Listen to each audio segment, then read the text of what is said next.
There we go. Okay, so I'm going to give you a little bit of background about my company. So promise not to get too promotional here, but we are a little over 100 years old. We started out as kind of like if Google were in a phone book. So if you're in the manufacturing industry, we printed out these registrars, and you would, if you were looking for metal stampings, you would open up the book and find a supplier to provide that for you. But I'm going to specifically be focusing on the marketing services portion of our company, and we're only about 6 years old, so we kind of branched out as our own separate agency from that company. So all the clients that we're using are online directory now. We now also sell website and SEO and design and development services for them. So here's our team. We're about 45 people in that marketing services department. And again, we focus specifically on the manufacturing and industrial market. So we'll design and develop websites, provide SEO services, as well as full inbound, full marketing agency services.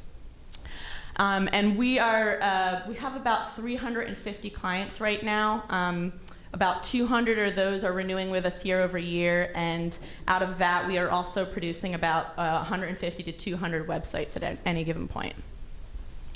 So what I want to talk to you guys about today is the S word, which a lot of investors and decision makers like to discuss, and that's scale. So scaling, obviously this is the most difficult thing to really get our hands around if we're in a marketing services company that has to rely on creative and manual work. Quick question, how many people here are at a SaaS, software as a service company? Okay, just one. Okay, so bear with me on this next slide. So we like to poke fun at SaaS because as marketing services companies, we have to do, again, all of that manual creative work, and for us, SaaS just gets to press a button, right? We know it's not that simple, and bear with me, I promise I still have some good information here for you. But that all leads into our story time today. So for our marketing services company, again, we're about 6 years old now. So we were at a good point 2 years ago.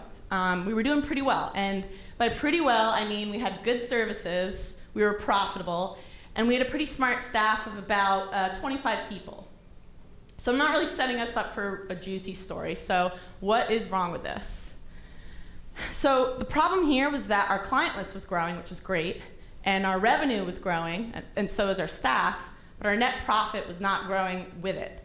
So instead of having that nice hockey stick curve that everyone likes to see, we were a little bit stuck, kind of flatlining there. So when we looked into it, we realized there were 3 reasons for this. The first one was that this is what our product line offering looked like, right? So a big Chinese menu, you could pick and choose from whatever you wanted. And obviously this was an issue. So if you look into it, it might seem like a good idea where, hey, give us the custom program and we'll tell you what works for you. At one point, with this Chinese menu, we were even offering mugs in there. We had one client that's like, I don't think email marketing is working. Can we try mailing all these mugs out and branding them? And we were like, okay, sure, we'll do that. So this seems like a good idea, but if you think about it, you don't have one specific product that you can actually measure. So we weren't even able to say, hey, these 5 products are our most profitable. Let's tell our sales team to push these the most, because we didn't even really have 5 customers with the same exact products, since they could pick and choose whatever they wanted. So this presented 2 big issues. The first was, if you can imagine the custom quoting that would have to go on here. This took time, not only from our sales team, but also from our production team. So the first problem was that the sales cycle was long, and the second issue was that our internal team was even getting dragged into sales to have to help them quote. And this resulted in our clients also being really confused as to what we did for them. So we would position ourselves one way, and they were like, oh, well, can you also do this for me? And we would just kind of be like, sure, yeah, we can do that too. So let's take a look at the second big problem here. And this is really just scaling at its most basic level. So if you think about, if you decide, hey, one account manager can hold 10 accounts.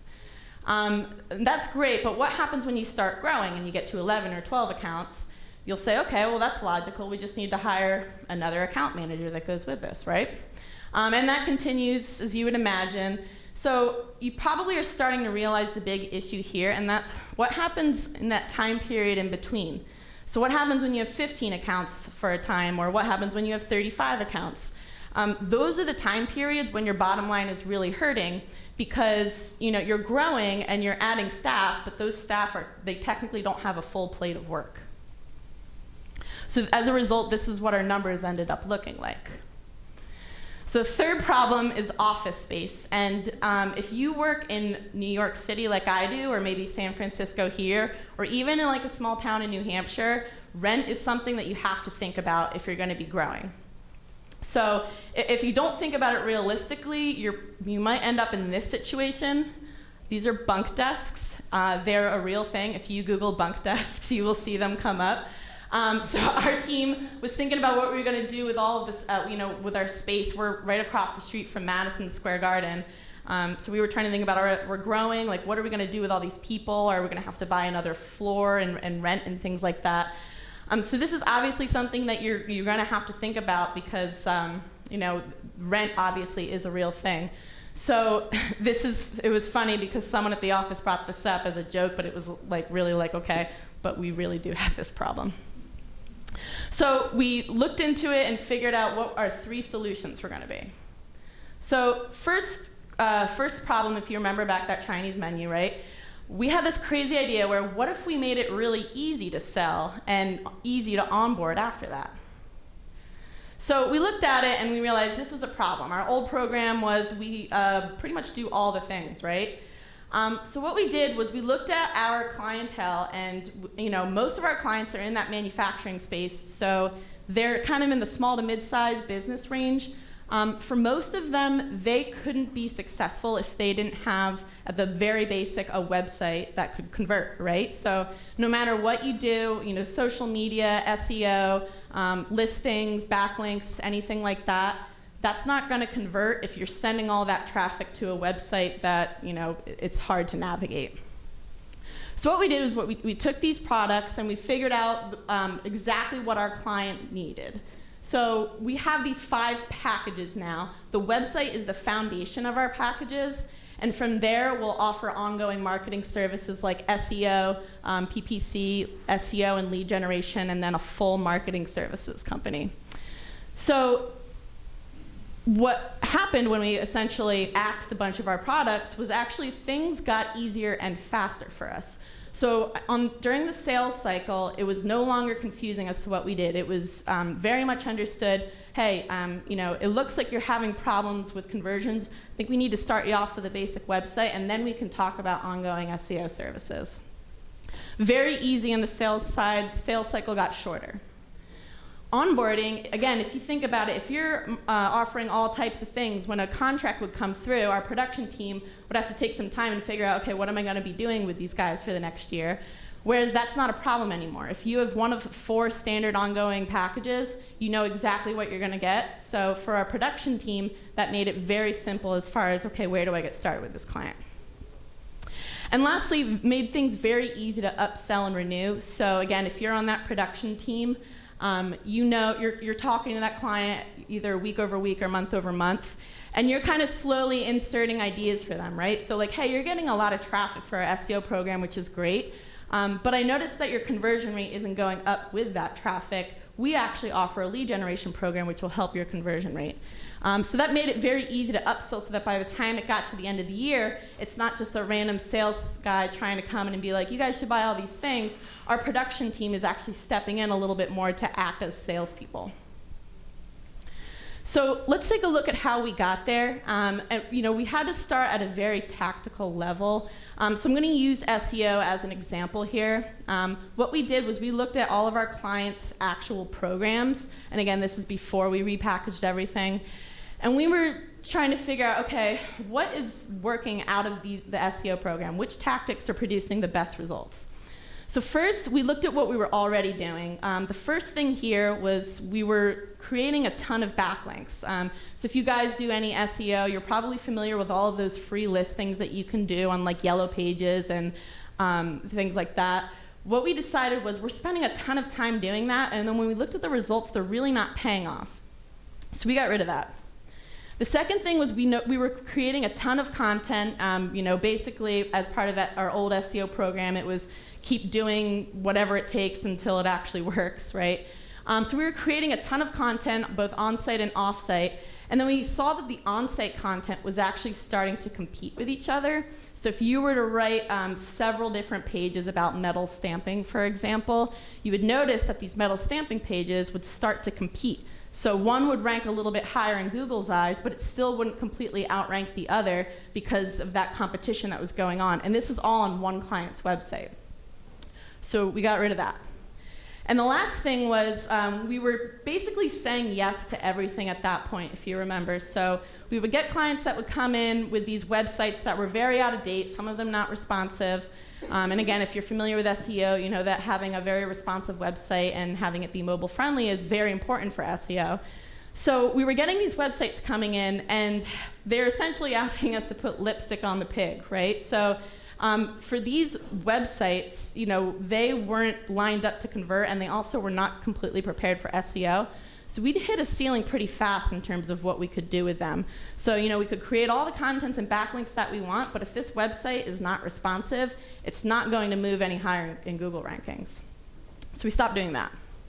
So then we looked into our new strategy, especially with the latest SEO algorithms that are out there. How many people are familiar with the term pillar pages?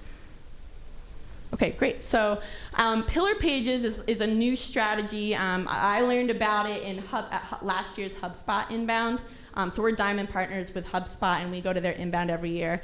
And this became a very real thing. It was probably, I've been there for 4 or 5 years in a row now, and I've never seen such a topic hit on so frequently throughout that conference because it is a very large conference. So pillar pages are generally the idea that instead of keyword stuffing, instead of trying to dominate a keyword, we're going to try and dominate a whole topic. So if you think about the way that you search, if you find an article that answers all your questions and even dives deeper and gives you more specific answers, you're not going to have to keep searching. Your search is done. You found your answer and you're good. So rather than creating a ton of 300 to 500 word articles, we're going to create a maybe 2,000 word article that dominates the subject. So again, if I'm a user on Google, I want to tell this person about everything that they're asking for so that they stay on my site and maybe even keep them in the back of their minds when they are ready for a sale. So we started doing those. The next thing was we started exploring multimedia content. So if you remember all that excess content that we were creating where the pages were competing with each other, not only did we start combining those pages on our clients' websites to follow the pillar page strategy, but we also started looking at, instead of just written content, let's start making multimedia content a part of SEO. So that means adding infographics, that means adding videos. There's a ton of free video software out there where if you just give them the URL, they'll instantly create a video for you. Lumen 5 is one of them that we use. It's not free, but it is very inexpensive. And again, you can literally just throw the URL of the page in there, and it'll instantly spit out a video. You probably will want to put some of your clients' own images in there rather than the stock images that it produces, but very easy, very inexpensive, and very scalable. So we started doing more of those. And then the last thing was we stopped saying yes to all the websites that would come in. And we said, hey, we can do SEO for you, but step 1 of your program is going to be moving you into a CMS like WordPress. So right now, more than 80% of all of our clients are on WordPress because as part of the very first month that they do SEO with us, we move their website into WordPress for them. So if their website is not responsive, then that takes care of all the SEO issues that we would have had associated with it. So we did that. So the reason this works really well is, again, you're giving them a very standard baseline to look at. And what we tell both our clients that may push back at this and our sales teams is that they'll typically request, hey, I like your services, I like the packages that I'm seeing, but can I just do it for 6 months? Or can I get a discount, or can we remove some of the videos from your SEO program and that way the price will drop a little bit?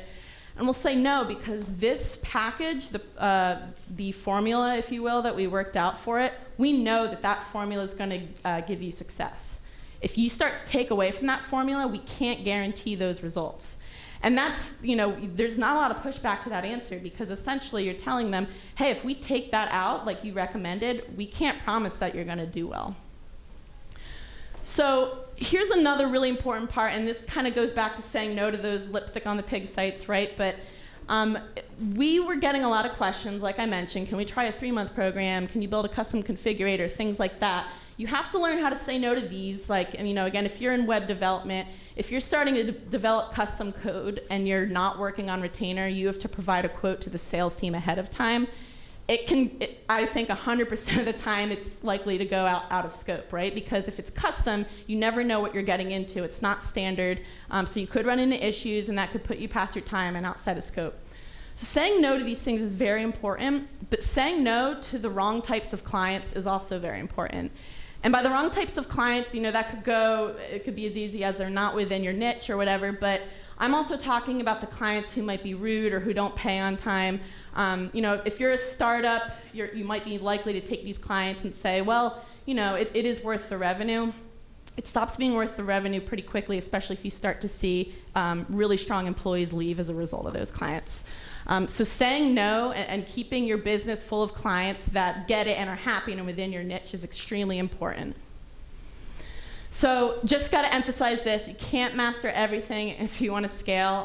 So rather than try to reinvent the wheel and continuously teach your team new things, stick with what you know and what you've developed. You can always create more packages down the line, but at least provide a standard baseline for your clients. Okay, so that was our first solution. Second solution here was, what if we templated those repeatable processes? So again, if you think back to the slide I showed you where you add 10 accounts to one manager, and then you have to hire another person once you start to get to 15 accounts and beyond that. So by repeatable, I mean everything. So let's start with our products here. Again, we're designing and developing about 200 websites a year right now. So we want to make sure that all the clients that get a website with us see the same level of quality throughout. So that means we need to provide our designers and developers with a very consistent process to follow. So what we did was we built our own framework in WordPress. If you're not familiar with development, framework in WordPress is kind of like a templated code. So if you look at each of the examples here, so these are just designs and there's codes behind each of them. It's up to the designer to figure out, all of the functionality and colors that are going to get involved with these designs. And by functionality, I mean if you scroll over one of these, have like a cool hover effect where it changes color, or there's some type of animation. So that is still all part of the creative process, but we're at least starting from a standard of very basic modules. And that allows our designers and developers to at least follow a consistent process. But it still allows them to be creative. So if you work with any designers and developers, the last thing you want to tell them is to create from a bunch of templates or themes in WordPress. So we can keep the creative in this process. This works really well for 2 reasons. One, we have a very modular framework. So these are each modules, and then past that, you can think of like a hero image, that's one module, a bunch of product buckets, that's another module, a form at the bottom of the page, that's another module. So those are all modules, and we can change them and add to them as frequently as we want. So again, we have like a consistent process where the design and development team is following these modules, but they can still be creative and they can still add more to it, so that every time we create a website, we're not starting from complete scratch. Second reason this worked is we also offer A/B design and development tests. You guys familiar with A/B testing on websites? So it's exactly what it sounds like. So you have your control where you run the website as it is. You start a test with a new design, so maybe changing the color of a button or moving the form to the right side of the page instead of the left. You let the test run 50-50, and then whichever results in more conversions or whatever goal you set, that's the version that you recommend your client moving forward.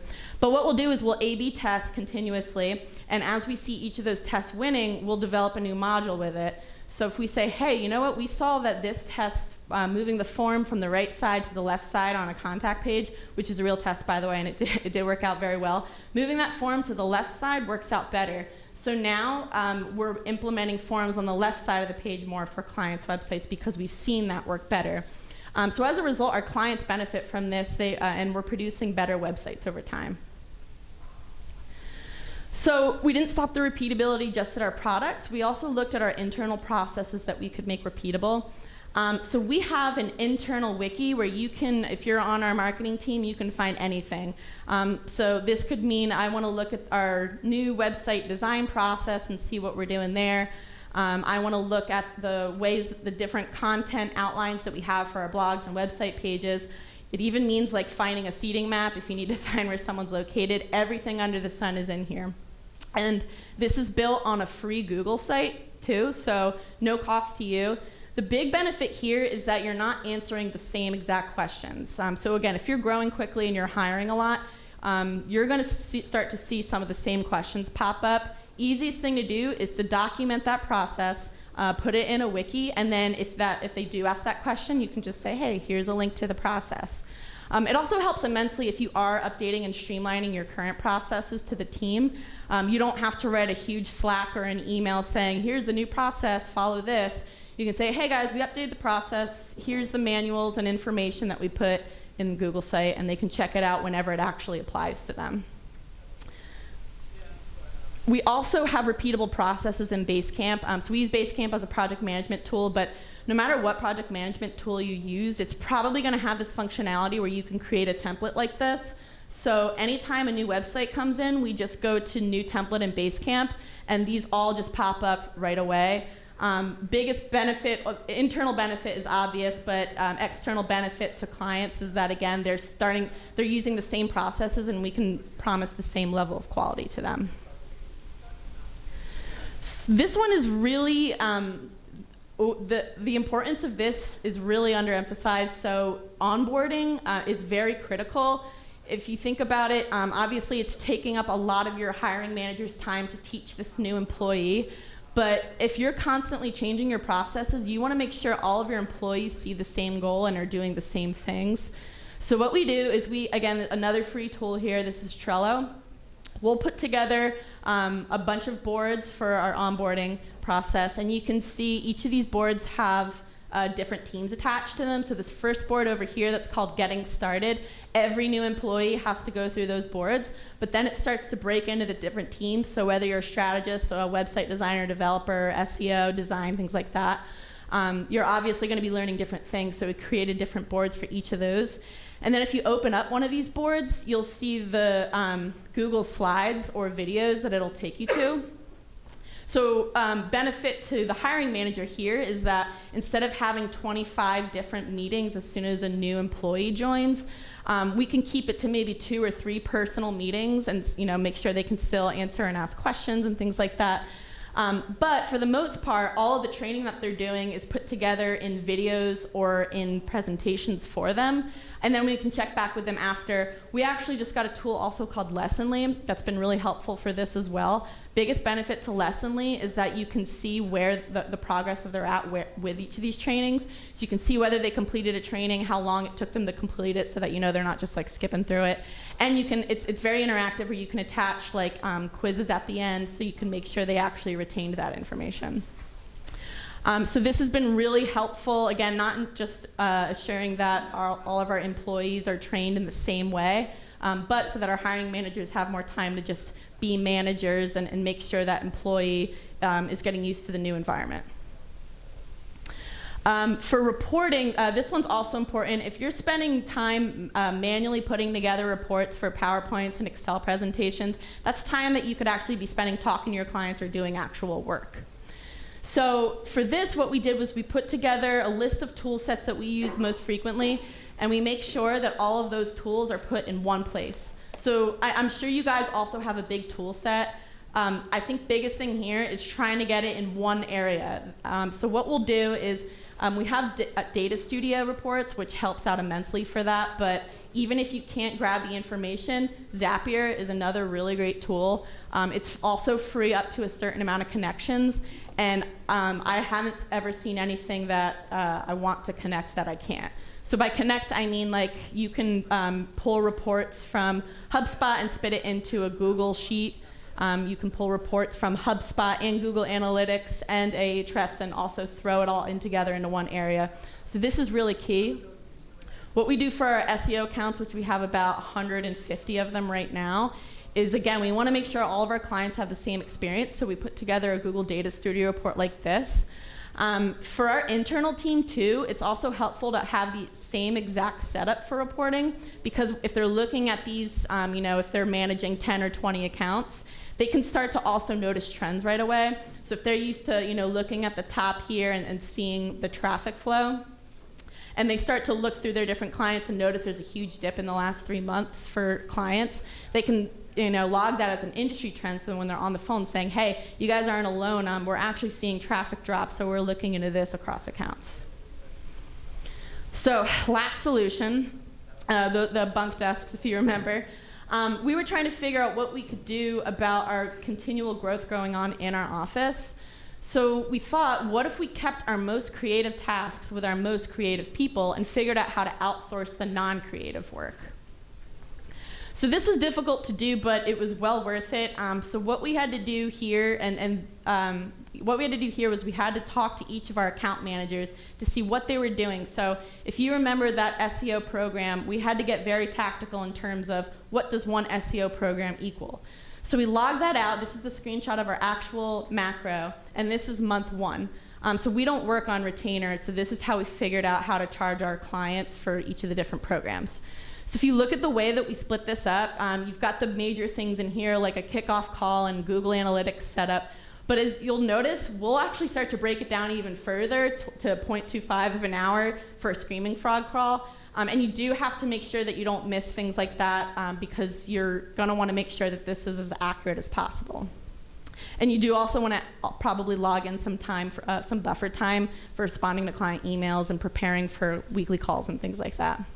So what we had to do was we had to create this macro, and we had to talk to our different account managers and figure out, hey, so we know if you pretended to hide this column here, if we know that we're doing all of these things in month 1, tell us how long it takes you to do each of these. And that's difficult in itself, because for each person they might say, oh, well, it's different for each account. One of them already had Google Analytics set up with another vendor, so I had to chase down that vendor for the login information.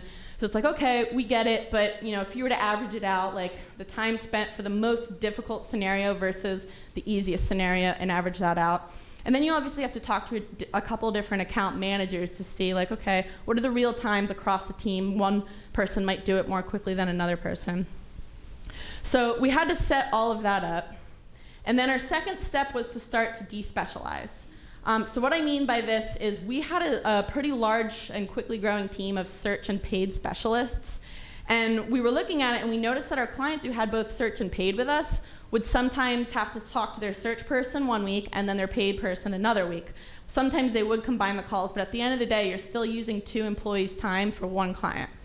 So we looked at it, and we wanted to reach out to each of these specialists and say, are you guys interested in learning the organic side or the paid side? 90% of the time they are, because for them that means free career growth. They're learning skills here at a company for free, and that helps them in their career down the line. So plenty of them were eager to learn more about search and to be able to take that on.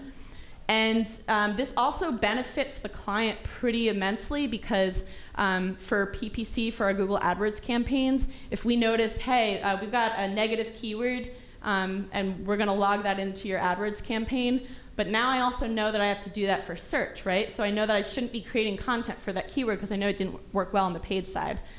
So that helped a lot. So what we would do is we would put them and become a true search analyst. And now we're not spending employee resource time on the same client. We have one person handling all of that. So this is what our search team looks like now. We still have search managers and team leads that have always specialized in both. So that way, if these search analysts do have questions as they're still learning about their other trade, they can refer to them. This worked well for our team, especially as search and paid. It's not going to work well if you try to teach a designer to do SEO, obviously. But if the crafts match up, it is work well. And final thing here was and this is really what I think makes investors and decision makers' ears perk up, is turning more fixed costs into variable costs. Are you guys familiar with the terms fixed and variable costs? So a fixed cost is basically any salaried employee. So no matter how much work that employee has, week over week, they're going to go home with the same paycheck. So again, thinking back to our account manager issue, if you don't have a lot of work for them, they're still going to go home with the same paycheck. So what we did was and this is an example from our website, but what we would look at was what were the tasks that we want our smartest people handling in-house. So this means creating the sitemap, the wireframe, the design of the website. We wanted to keep all of that creative in our New York City office. And then we looked at what we could send out, or variable costs, so what we could start outsourcing to developers. And this worked out well because if you remember, we created our own framework and we taught the development team that framework. So what we're doing is we're putting together a very creative strategy in-house. We're sending out the repeatable templated work out of house, and then when it's coming back, again, we've got our very important work like QC coming back in-house. All right, so came a long way since that stuck cow slide, so I'm going to sum everything up here for you. So let's look at our key takeaways. First thing, make it easy to sell and renew. We accomplished that very well by packaging all of our products. The a la carte menus were a big issue for us. Second, template and automate. Don't forget about outboarding. That's a very critical, or about onboarding, excuse me. That's a very critical procedure. And then the last thing is despecialize and outsource. So beware of those bunk decks, but seriously think about your long-term growth. No matter where you are, rent's a real expense. A ton of marketing agencies outsource. It's all about doing it in the right way to make sure all of that creative work is kept in-house, and then also that you can still produce the same level of quality for all of your clients. And with that, I'd love to hear your stories, so please connect with me on LinkedIn. Any questions, any shared stories that you have, I'd love to hear, and thanks for your time. Appreciate it.